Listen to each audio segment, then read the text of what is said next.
This session is titled Sparking the Imagination, which is the title of the conference that we had. One of the problems you see at conferences is where you see a team coming through, but you never see it coming through in the presentations. So one of the things that Dahi said this morning that kind of struck me was that when it comes to the future, the further ahead we project, the more science fiction it appears.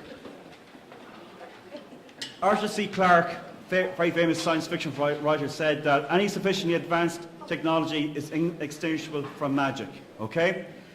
I'm a history teacher. What happens if we look back 20 years to what people predicted in the future for now?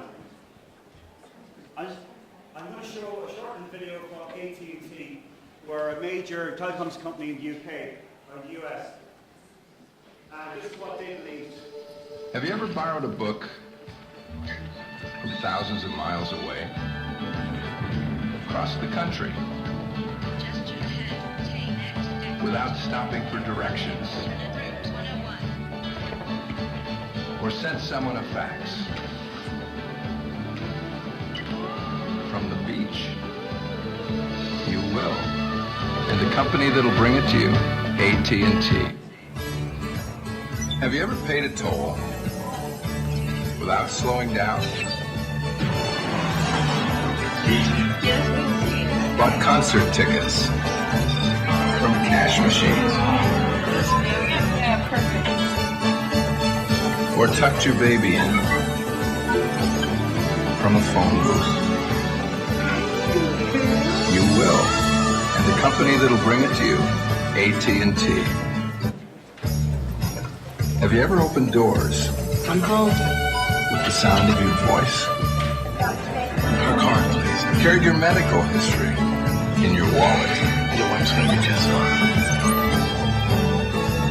So this is where we stand on the atrium. Or attended a meeting. I really like what you guys have been doing, but in your bare feet. I didn't have a few other ideas. You will, and the company that'll bring it to you, AT&T.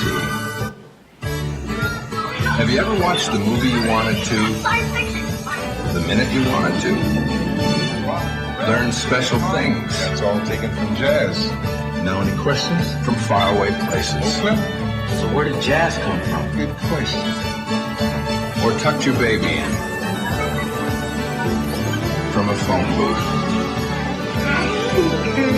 You will, and the company that'll bring it to you, AT&T. Have you ever checked out of a supermarket? Will that be all today? Yes, well, thank you. A whole cart at a time. Come on, Jeremy. Put your heads together. Yes, Dr. Fuller. I see a slight tear in his When you're not together. And you recommended mobilization. I see no need for surgery. See? Or gotten a phone call Hello. on your wrist. How was your day? Just beautiful. You will, and the company that'll bring it to you, AT&T. Have you ever had a classmate Can I have a bite? who's thousands of miles away? Yes. Conducted business in a language you don't understand?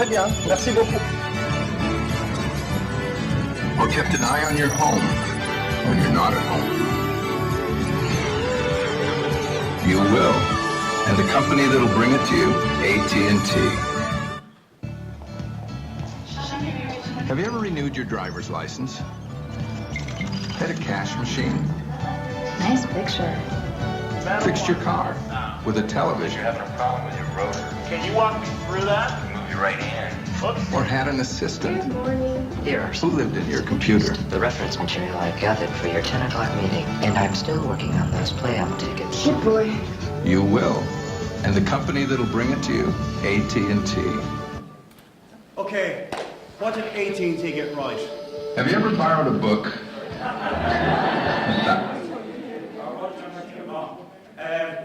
What did AT&T get right? What did they get wrong? Like, they still believe in, sorry? Phone booths.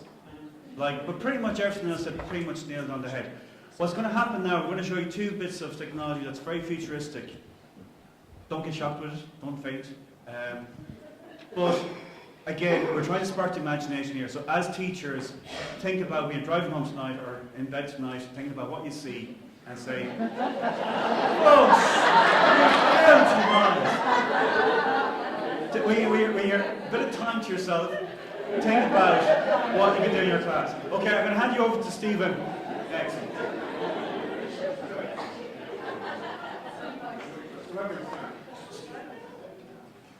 Okay, James Corber's coming up. Some of you have seen the headset already. James is going to do a quick demo of these pieces. Okay?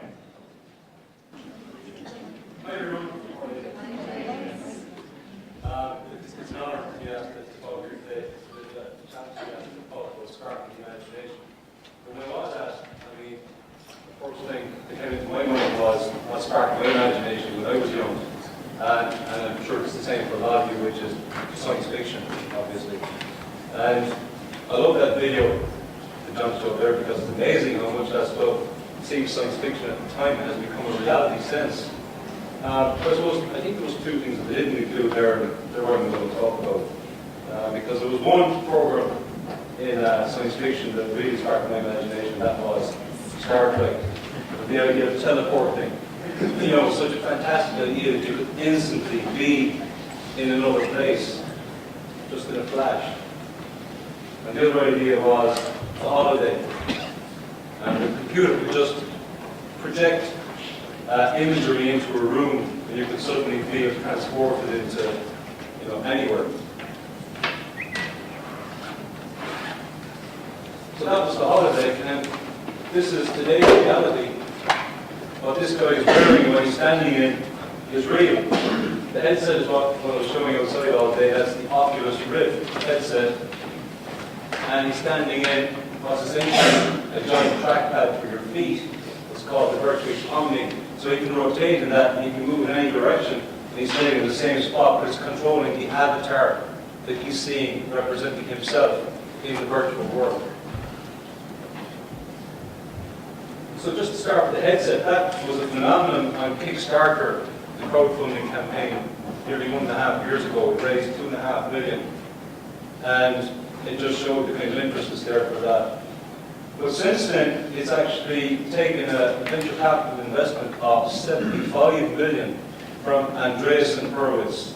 Now, you might recognize the name Andreessen. It's the same Mark Andreessen who wrote the first web browser called Mosaic.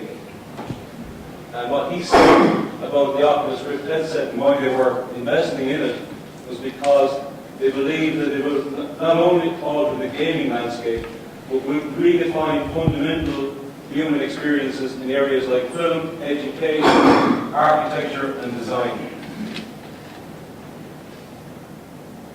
And think about the success of this device that's really spawned a whole new wave of innovation in peripherals that will going to give a full-body virtual reality experience. So the visuals are there now, and they're working. We want to get the full-body experience. So this is the Virtuix Omni, which came on to Kickstarter shortly afterwards, and raised over $1 million in funding, massive interest. And then the STEM, which is two controllers that you hold in your hand, one that you put in your torso, and two that you put in your legs or your knees. And suddenly you've got full digital puppeteering. So you've got the visuals, you've got the puppeteering, and you've got the trackpad for your feet. So suddenly you are actually in this virtual reality that you've created. And here's another one, it's the same thing. This is actually a new Kickstarter campaign. It's just ongoing at the moment. The last time I looked at it, they got way over their funding goal already. And it's more of a suit that you wear. Sony are reacting to this. They have to react very quickly. So they've announced that they're going to be announcing in March a virtual reality headset for the PlayStation. So, you know, it's no longer science fiction. It is actually real. It's actually here now.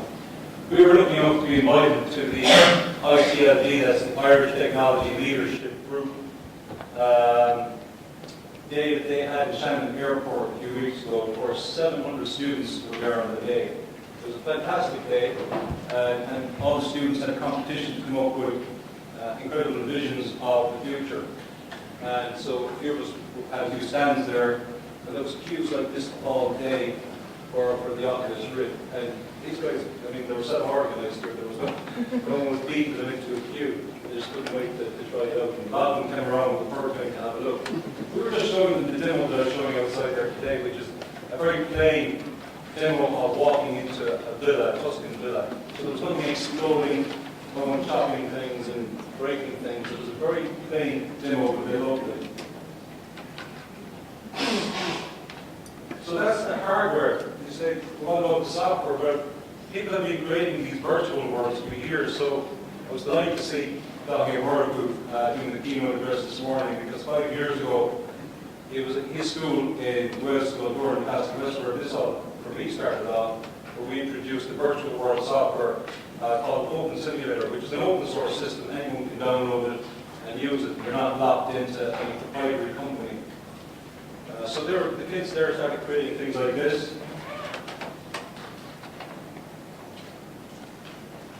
And so it's a bit like SketchUp, but it's more of a virtual world. It's a multi-user environment, so they could all go in as avatars. This was, we were doing some work with ECU where they used it as a virtual classroom. So these kids didn't meet in person. There were 6 different schools, 3 kids in each school. They used to come in here and meet their tutor who was sitting down on the ECU and just get their tutoring in here. And in this case, it's in Scratch. And Scratch is compatible with this virtual world, so if they want to bring it to life, everything that they model, they can write the scripts in Scratch, import them and attach them to the objects, and it brings it to life. It's just a beautiful way for them to create their own game-like environment. That's the same thing. So a lot of people said to us at the time, yeah, you know, the kind of graphics aren't that flashy in this, they're not that super realistic looking, it's a bit retro looking, you know. And then this thing came along. For us, it came along because we had a hard time explaining 2 years ago what we were doing. Virtual worlds, you know, what's virtual worlds? What's that all about? Most people know what Minecraft is. Kids are mad for it, the Coder Dojos are mad for it, for good reason. And the kids kind of tend to get tired of the game aspect of Minecraft after a while, and they use the virtual world aspect of it. They're more interested in creating, in building their own stuff than destroying stuff and blowing things up. So this is an example from one of the schools that we're working with at the moment. It's St. Kieran's in Broad and County. They did a field trip to Connacht a few weeks ago, came back, took their measurements, their photographs and so on, came back and then they rebuilt the virtual Connacht Nice. It's fantastic work that they did. Just to give you an example. A lot of detail that they put into the buildings there. I think, oh yeah, we have another example then of a transition year student that we started working with last week. His father is an archaeologist. His son was interested in reproducing the trenches that his great-grandfather fought in World War I. So he's good with that. And just 2 days ago, actually, this week, I was at the Virtual Cultural Heritage Ireland Conference in Trinity College. I was amazed to learn about this group. I didn't know anything about them a few weeks ago. And these are a bunch of archaeologists and cultural heritage people who have incredible data sets for our heritage, for inaccessible places, in a lot of cases, like Skelly Michael, Newgrange, and so on. And thankfully, they're going to start giving us the data sets now so that our schools can experience these amazing places in virtual reality. They can teleport to these places now.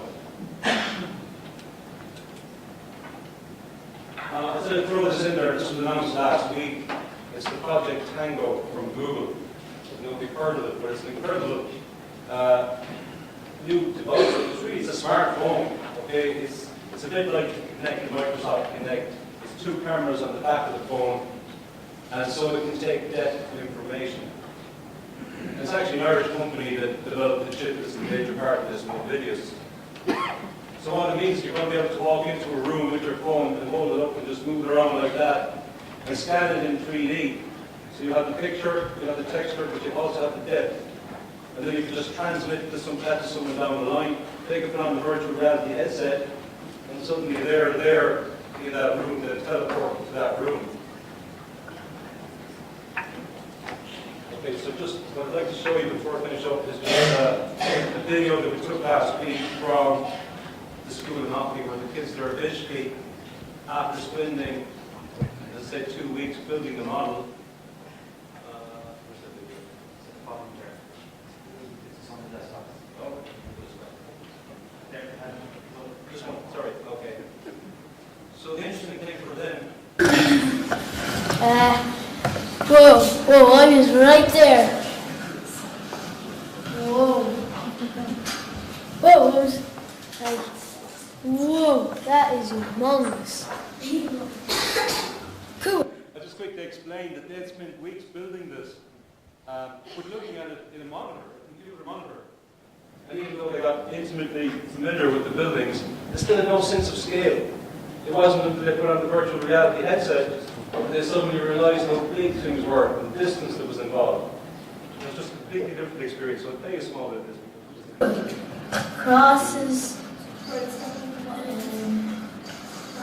Crosses. There's a block over there. Whoa, that is humongous. Whoa, I got whoa. I'm right there once. Whoa. I see the west side over there. I walk towards the cathedral.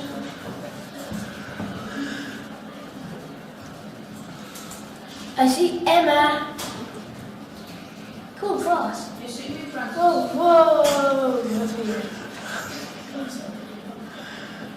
Cross the scriptures. Pilgrim. Whoa. Cool. Whoa, that's humongous. Whoa, there's jumping up. Whoa. It's way bigger. I caught it right there. Right there. Let's run into it. Okay, there's a window there. My hand is going through it. Okay, I see cotton. And I'm jumping up and down. Whoa. There's a book right there we have to go on. And whoa.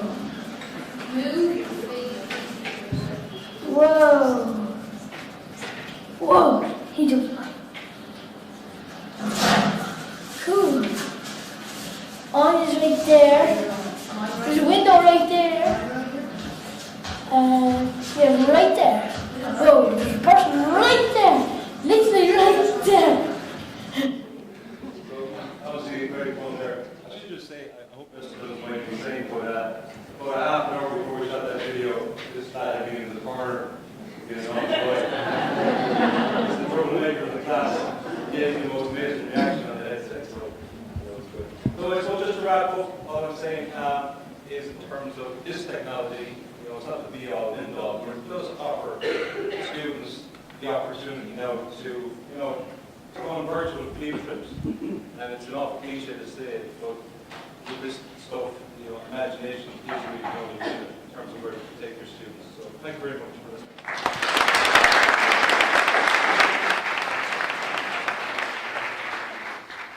Okay, guys, could you please, if you're a tweeter, please tweet at me. I'm Stephen Howell. What I'm talking about today is actually the virtual field trips. I've had the privilege of working with James in the past, and it's really cool, when you see the kid's reaction up there, because I know he's passionate about it. He's kind of like the kid who was up there. It's so cool, but he's actually got proof that other people find it cool too, not just us. So that's so excellent to see. The thing about the virtual field trip is that an awful lot of the work for that field trip, traditionally in a school field trip, goes into let's find out about the place we're going to visit. Now, with James, it's let's make the place we're going to visit, and then you go visit it. But making it, and I think James would agree, it can be challenging. There's a new tool to learn, and sometimes a couple of them, and it's integrating it together. So what I'm going to do, I guess you could see, is trying to make that easier and fun. Now, another way, James can see this is a competitor, so please don't rush the stage, James, and start kicking me or anything, okay? I'm trying to make it fun, but he mentioned Minecraft, so that makes my job a bit easier. Imagine Minecraft on steroids, where everything in the virtual world can be programmed without using computer programming code. And that's what I'm going to show you now. It's called Project Spark.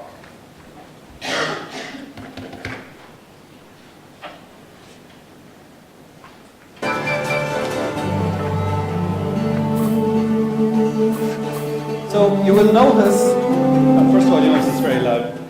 You'll notice that I'm using two things. An Xbox 360 wireless controller, just normal one you get in the shop, nothing special or modified about it, and a touchscreen laptop, which you don't have to have a touchscreen, but it does make life easier. And what I'm doing here is I'm creating a completely virtual, programmable world from blank. So I'm starting with what we have here, an empty world. And when I go into this empty world, it's grey, it's flat, it's barren, kind of like the Midlands. And when we can zoom in, and all that you see there is this guy here, and he's our avatar, our virtual avatar, and he's quite detailed looking. Any gamers here? Played Fable on the Xbox 360? Looks very graphically similar. So this here is our dude, and we're going to make some Vikings on monks in a minute. But first let's look at our virtual world, because that's what you spend a lot of time in. So we zoom out, and it's a little island, it's floating on a sea, and there are many other islands, and they're all in the Microsoft's cloud. I can zoom off to them and play with other people making stuff if the internet worked. So we zoom in here, and you can see that very blank, and I'm using the Xbox controller here. I have the ability to switch between different modes. We're going to start with a painting mode, and I'm selecting grass. Can you see the way grass is highlighted? And when I pull the trigger, watch what happens.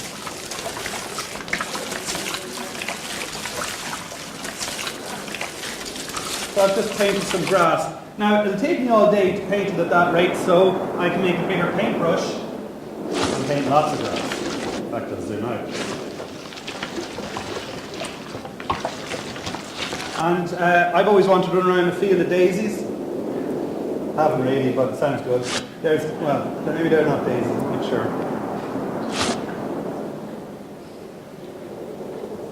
Well, there's a few daisies there, not that many daisies, but let's go and look at the daisies. So I can switch now to test mode, and it puts my character standing in the world, looking around at the daisies I've just put on the ground. The transcription of this is going to be amazing. The guy's talking about daisies and all sorts of mad stuff. But anyway, I can run around, and I want to control them. I'm using the Xbox 360 controller again. If I don't have one of them, or you're adverse to them, I can use the screen. Can you actually see that on the screen? You can. But it's easier to use the Xbox 360 controller. He has a number of built-in capabilities. For instance, he can punch. You can also throw fireballs as you do,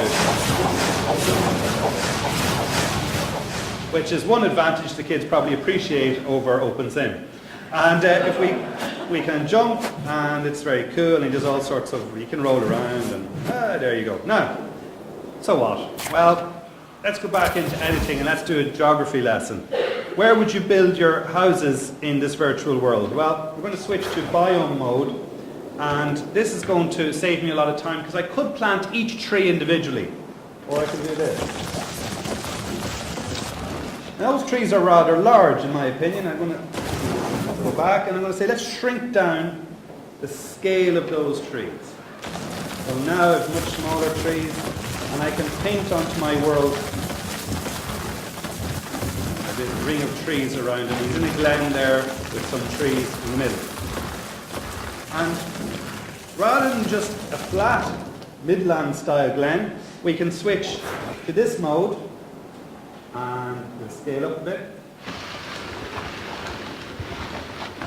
And we've just drawn a little hill in the middle, and the textures are intelligent. It has added special contours for cliffs. You see the little guy, he's still standing up there. And if I click run now, it's all right. You know, he's up on top of his little hill, and he can run around, look at his trees. And there he goes. I can hear squirrels. Can you hear the squirrels? There's one.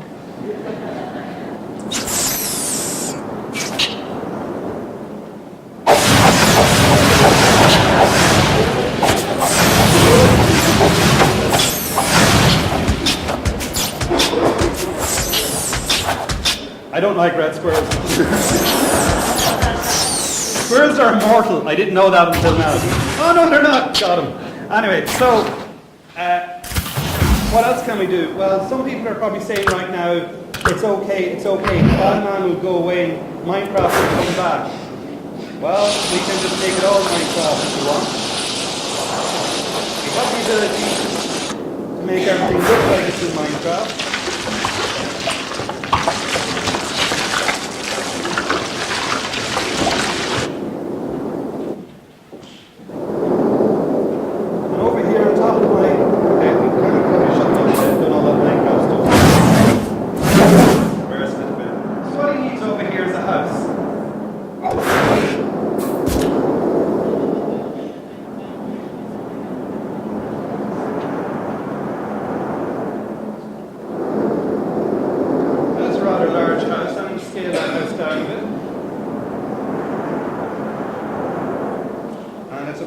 House.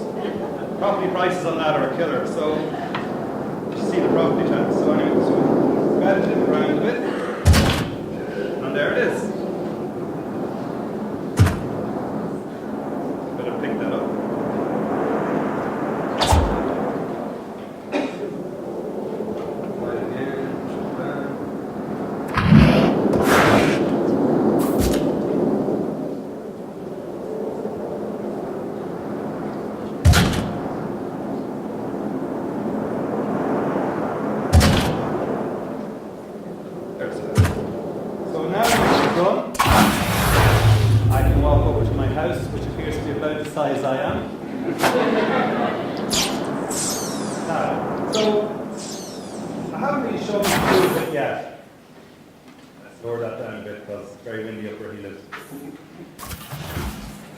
Because I can add characters to this world. So I'm going to go down here just in front of him and I'm going to add a goblin. The goblin, by default, is mean and nasty and will attack him if he sees him. Let's add in a few goblins. So if I go near these goblins, they will detect me and attack me. They've already seen me. Luckily they can't climb. See my health bar going down up there? Can you see that? Okay. So I'm going to run over here and throw some fireballs. And again, you might say, Stephen, fireballs aren't very realistic. If I was being attacked by goblins, I wouldn't really have fireballs at my disposal. Well, I hear you. So we can reprogram our character's brain as well. So we can zoom in on our character, click on his brain, and you'll see that there's quite a detailed brain already given to him. I can actually delete that entire brain and program my own from scratch. So I can say when, on the Xbox 360 controller, the left stick is pushed, then we should move. And when, on the controller, the A button is pressed, then we should jump. And all the time, make the camera be a follow me camera. So, David, I think you'd appreciate that you don't need much training to use Xbox 360 controller, do you? No? Now you don't have any weapons, so what should you do? Avoid goblins, yes, very good. Now I hadn't pre-trained this young man earlier on, he's part of the youth media team. I've met him before at CESI, of course, but did I train you how to do this? No, of course not. He already knows how to do it because he has had a lot of practice playing Xbox 360. Now,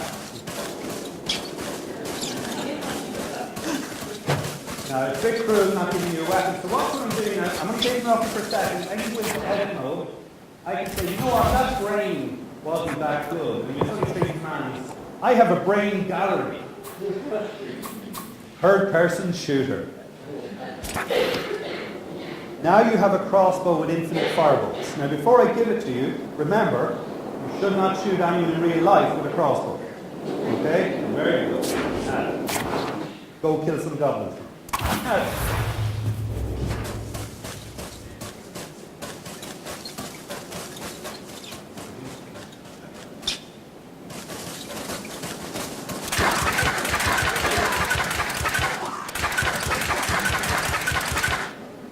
Excellent.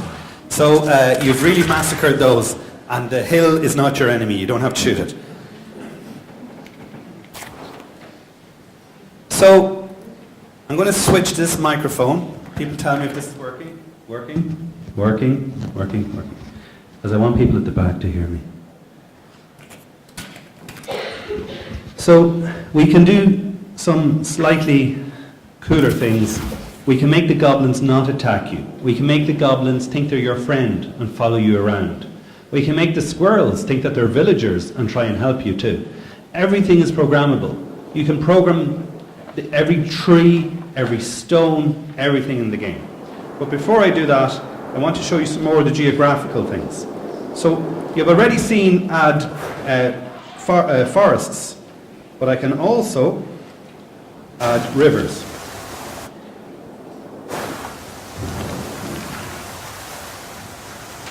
So here I'm adding a stream. I can decide to scale up and it becomes a river. And it intelligently deforms what it gets near. So my feeling on this is that for people like James who want to create quick 3D worlds, it makes a lot of the pain go away. However, James will say, but where's my Parthenon? Didn't I show you a Parthenon earlier? Yes, you did show me the Parthenon. And although I can't make Parthenon because that's hard, I can do the following. I can create objects out of stone. So for example, I can pick one of these textures we used earlier, and I can select a stone path texture, and then I can select a shape, and I can, oh, I'm on the wrong texture, there we go. And then I can zoom down.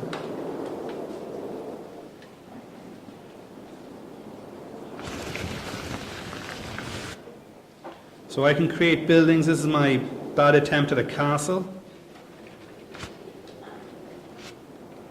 The world's least crenellated castle in history.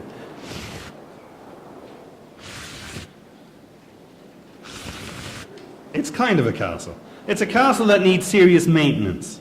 Now, and of course my character can of course run over there if there wasn't a big feckin' river in his way. He can jump, but maybe not quite that far. Whoa! There you go.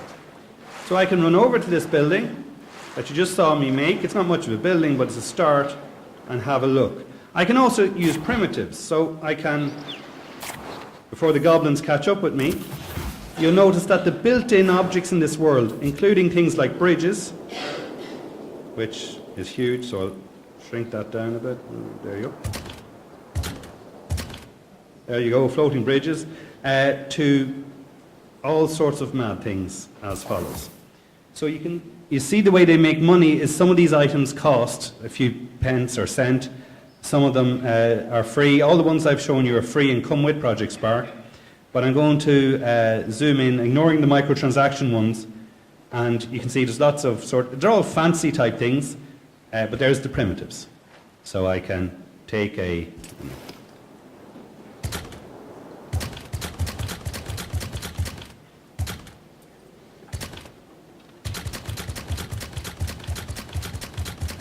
and that is some sort of alien modern art sculpture, which our hero, I'm sure, would enjoy if he knew what it was, if I knew what it was. Now, I did promise you Vikings, so let's go out to a world that I made earlier. Here's one I made earlier.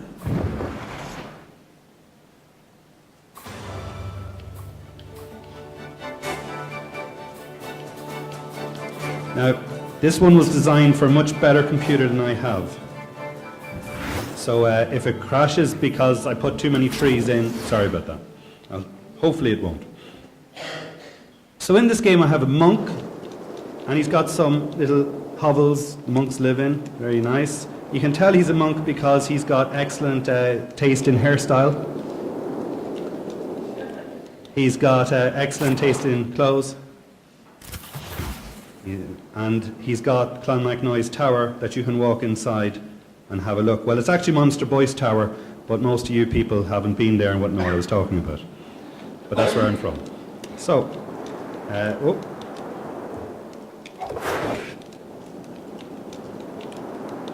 And again, I'm moving very fast. So there's our monk. And what do monks have to worry about?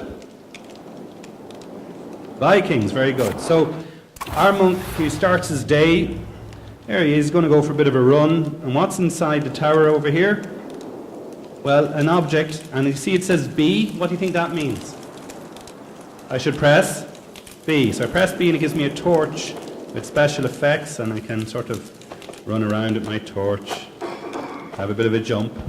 And if I run all the way to the beach, by the way, when I was sitting at the back of the room earlier on today doing this, because I always prepare in advance, and Deirdre Butler was giving this excellent talk, and I made this. So when I get over to here, I'm going to find the Viking. I didn't program the Viking to attack me yet. Sadly, he's the world's sappiest Viking,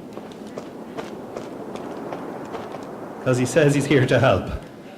Now, he does look like a Viking. I got that much done, and he's a very angry fellow, but unfortunately, he's not that angry. He wants to help. And he will now follow me because he's my helper.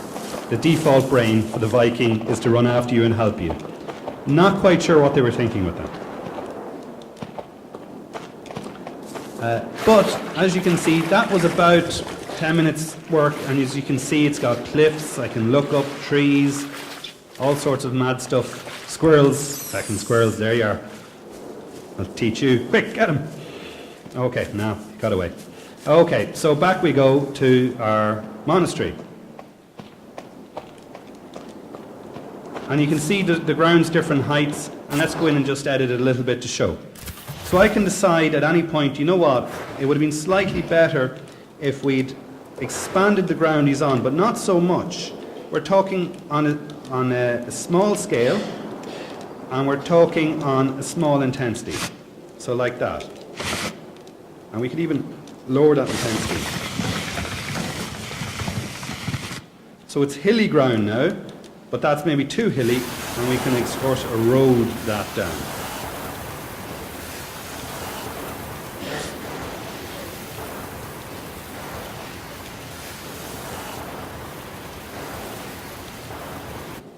And now he's got a little lake, or pond, I'm not quite sure. And just to be nice, we'll pick him up and put him over there. So now when I start, you just saw me edit that right there, and as soon as we restart, look, he's got his little lake, he can go for a splash. So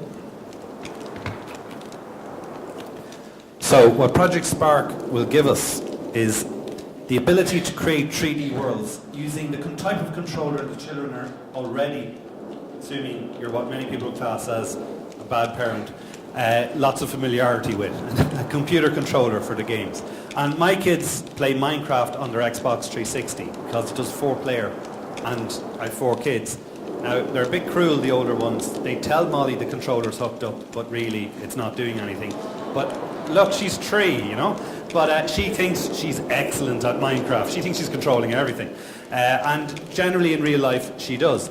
But when the other 3 are playing, they play multiplayer. To them, that's the important part of Minecraft. And that's why I think the OpenSim model, or Mission V model, but running on OpenSim, that the whole collaboration and it's multiple people in it, I think that's what's special about it.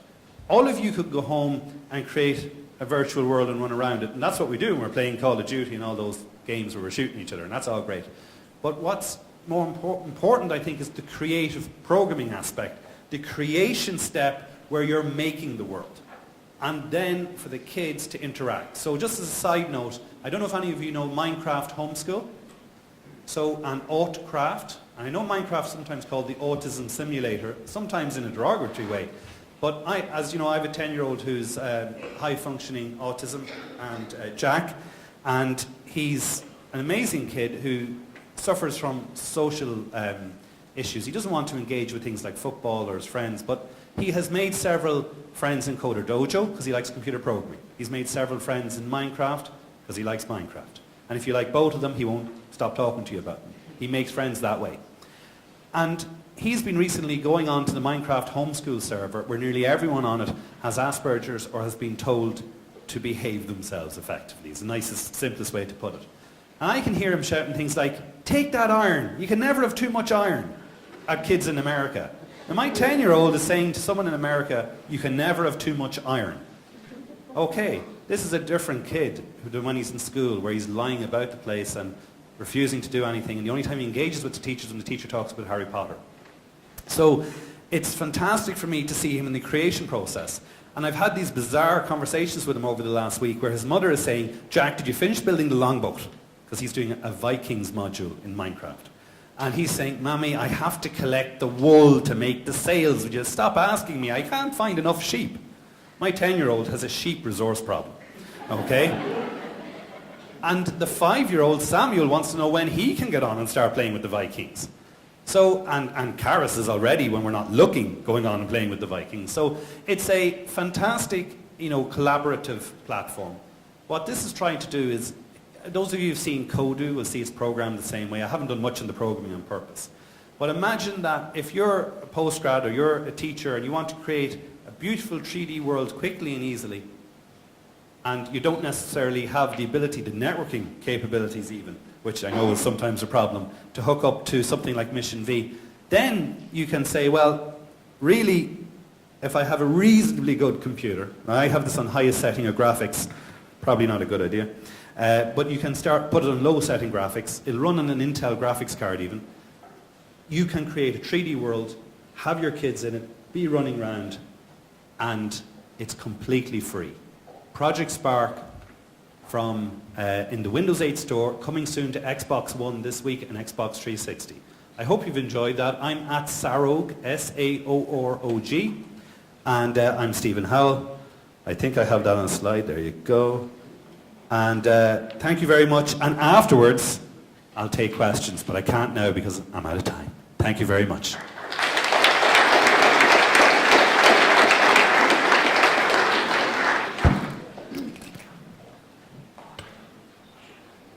The kind of teacher in me is kind of say, okay, we have to tidy this up now for teachers to see this, or for teachers to use this. Okay, as I said before, I kind of want to keep you guys thinking about this when you go home, on the way home. But the thing that we need to realise as teachers is that I have a 4-year-old nephew. What sort of technology is he going to have when he's 10 or when he's 14? Never mind when he's 24. We're going to have these students coming into us, teaching, looking for stuff for us. So as teachers, has anybody heard of Wayne Gretzky? Probably the best ice hockey player in the world. He was asked once what was his how was he so good? And he said, I skate to where the puck is going to be, not to where it has been. So as teachers, we need to be seeing where stuff is going and to be there when it comes. So one of the things that Dahi was talking about this morning was about the future, and what I have to say is the future's here. It's just not evenly distributed. So that's it finished.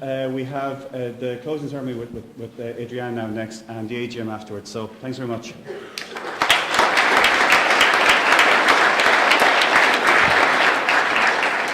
Very much, John. Thank you very much, Stephen. And before that, we had James.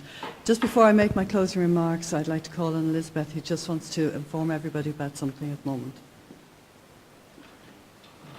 Just a quick one, maybe a little bit of an element of a commercial, but looking always to gain information and maybe help some people to have a chance to learn programming through gaming. We heard from the Minister of the importance of programming. We heard from Dahi and others so many ways of sparking the imagination. For some people, that is programming. We heard about readiness or maybe lack of readiness among some teachers for teaching it. And we heard pleas for professional development. There's a study being conducted between Trinity and Queen's, funded by the North-South body SCOTUS, Standing Council on Teacher Education North and South, that first wants to look at the readiness for these programming activities or the role of ICTs even more broadly as perceived by people who have an interest in the issues. And don't I see out there a crowd of people who are interested? You may not personally be into programming, but we would love you to give us your views, where you would see something like programming fitting in, or maybe you wouldn't, what you know about it or what you don't, some of your perceptions in this area. If you are interested in programming, there's a chance to put your name forward to learn a programming language. There's going to be a choice, Scratch, many know maybe by now, Game Maker, Python, through online gaming. Maybe not quite as ritzy as what we've just been seeing, because it's devised by students in ICT courses in teacher education in Queen's. But it could be fun, say about 8 sessions. I'll put out on the CESI list. If you're not in the CESI list, why aren't you on the CESI list? Good answers accepted afterwards, but ideally join it. Or get in touch with me and I'll send you the link.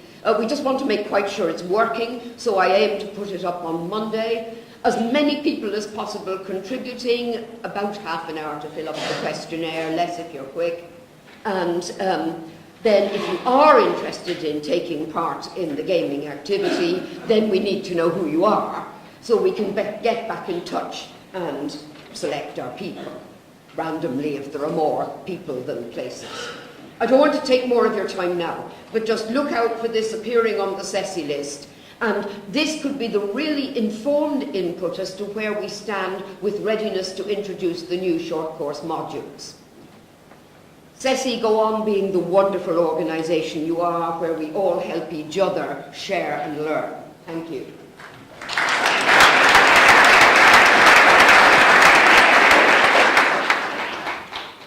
Thank you very much, Elizabeth, and certainly a model of a lady to follow in terms of sharing and exploring and remaining exciting throughout one whole life.